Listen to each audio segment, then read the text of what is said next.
جب کبھی اللہ نے تمہیں اپنے فیصلوں پر راضی کر دیا، خوشحالی میں تعریف بیان کرنے والا، سختی میں اور بدحالی میں صبر کرنے والا بنا دیا، تو حقیقت میں اس نے تمہیں ایک خوشگوار زندگی سے نواز دیا۔ یہ ایک بہت خوبصورت بات ہے، لیکن خوشگوار زندگی یہ نہیں کہ نہ آپ بیمار ہوں اور نہ محتاج، اور نہ یہ کہ آپ صاحب اقتدار ہوں۔ خوشگوار زندگی تو یہ ہے کہ آپ اللہ کے ہر فیصلے پر راضی ہو جائیں۔ اللہ کے فیصلے پر ناراضگی جو ہے تنگی، تھکاوٹ اور مشقت کا باعث بنتی ہے۔ قرآن میں اللہ فرماتے ہیں من عمل صالحا من ذکر او انثی وهو مؤمن فلنحيينه حیاة طیبہ، جس شخص نے بھی مومن ہونے کی حالت میں نیک عمل کیا ہوگا، چاہے وہ مرد ہو یا عورت، ہم اسے پاکیزہ زندگی بسر کرائیں گے۔ حضرت سعید بن جبیر فرماتے ہیں خوشگوار زندگی یہ ہے کہ اللہ تمہیں لوگوں کا محتاج نہ کرے۔ کتنی آسان اور سمپل سی ڈیفینیشن یہاں پر بتائی گئی ہے خوشگوار زندگی کی، کہ صرف اگر آپ لوگوں کے محتاج نہیں ہیں تو پھر آپ کی زندگی خوشگوار ہے۔ صرف اور صرف اللہ تعالیٰ کے محتاج ہیں آپ، اور ہر دم اس بات سے پناہ مانگیے کہ اللہ آپ کو لوگوں کا محتاج کرے۔ مال کے ذریعے دنیا میں بہت سی آسانیاں تو حاصل ہو جاتی ہیں، اور اولاد کے ذریعے دنیا پر لطف محسوس ہوتی ہے، لیکن قرآن مجید کی اس آیت مبارکہ میں مال اور اولاد کو زینت یعنی خوبصورتی کی چیز کہا گیا ہے، قیمت نہیں کہا گیا۔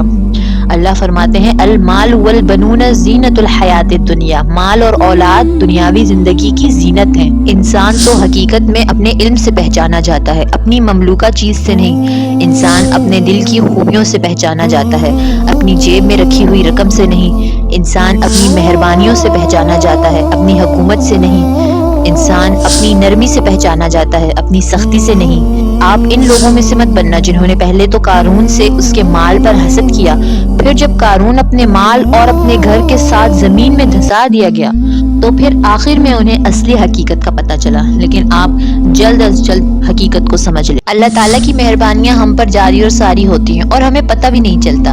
ہر برائی جو ہمیں پہنچتی ہے اس میں بھی ہمارے لیے کوئی نہ کوئی خیر ہوتی ہے جو بعد میں ہمارے سامنے آئی جاتی ہے۔ سورہ کہف میں جس کشتی کا تذکرہ ہے، اگر اس میں سوراخ کر کے اسے عیب دار نہ بنایا جاتا تو بادشاہ وہ کشتی بھی چھین لیتا اور غریب ملاح اپنے رزق کے وسیلے سے محروم ہو جاتے۔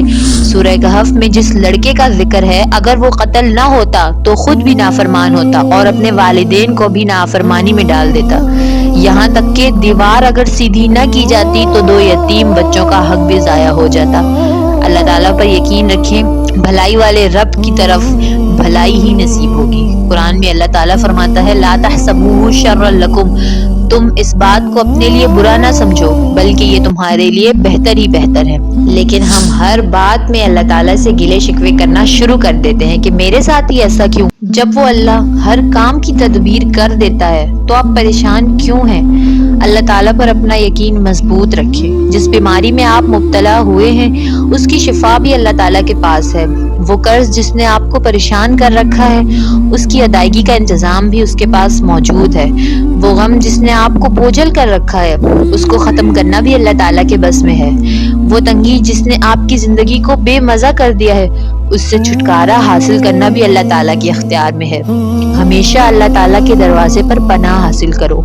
معزز لوگ بھی انسانوں کی ضروریات پوری کر دیا کرتے ہیں، تو پھر اللہ تعالیٰ کے بارے میں آپ کا کیا گمان ہے؟ قرآن پاک میں اللہ تعالیٰ فرماتے ہیں یدبر الامر من السماء الی الارض، وہ آسمان سے لے کر زمین تک ہر کام کا انتظام خود کرتا ہے۔ اللہ تعالیٰ تمہارے حالات کو ایک کیفیت سے دوسری کیفیت میں بدلتا رہے گا۔ تنگی کے بعد تو کشادگی ہے ہی، بیماری کے بعد تو صحت ہی ہے، غم کے بعد تو خوشی ہی ہے، اور فرقت کے بعد تو ملاقات ہی ہے۔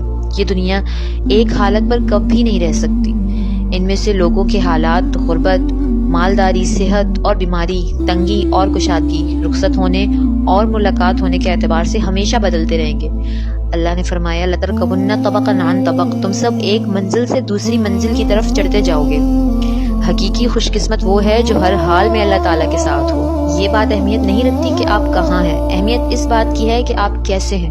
اصلی دھات جو ہوتی ہے اس کو زمانہ بدل نہیں سکتا، یعنی اچھے شخص کو جتنی مالداری، عہدہ، منصب، ڈگریاں ملتی جائیں اس کی عاجزی بڑھتی جاتی ہے، اور جو برا شخص ہے وہ برا ہی رہتا ہے، خواہ وہ جوتے پالش کرتا ہو یا کوئی وزیر ہی کیوں نہ بن جائے۔ سیدنا یوسف علیہ السلام جیل میں قید تھے تو ان کے ساتھیوں نے کہا تھا انا نراک من المحسنین، ہم آپ کو ان لوگوں میں سے سمجھتے ہیں جو احسان کیا کرتے ہیں۔ اور جب سیدنا یوسف علیہ السلام تخت شاہی پر بیٹھے ہوئے تھے تب بھی ان کے بھائیوں نے یہی کہا تھا انا نراک من المحسنین، ہم آپ کو ان لوگوں میں سے سمجھتے ہیں جو احسان کیا کرتے ہیں۔ شریف انسان شریف ہی ہوتا ہے خواہ وہ کہیں بھی ہو۔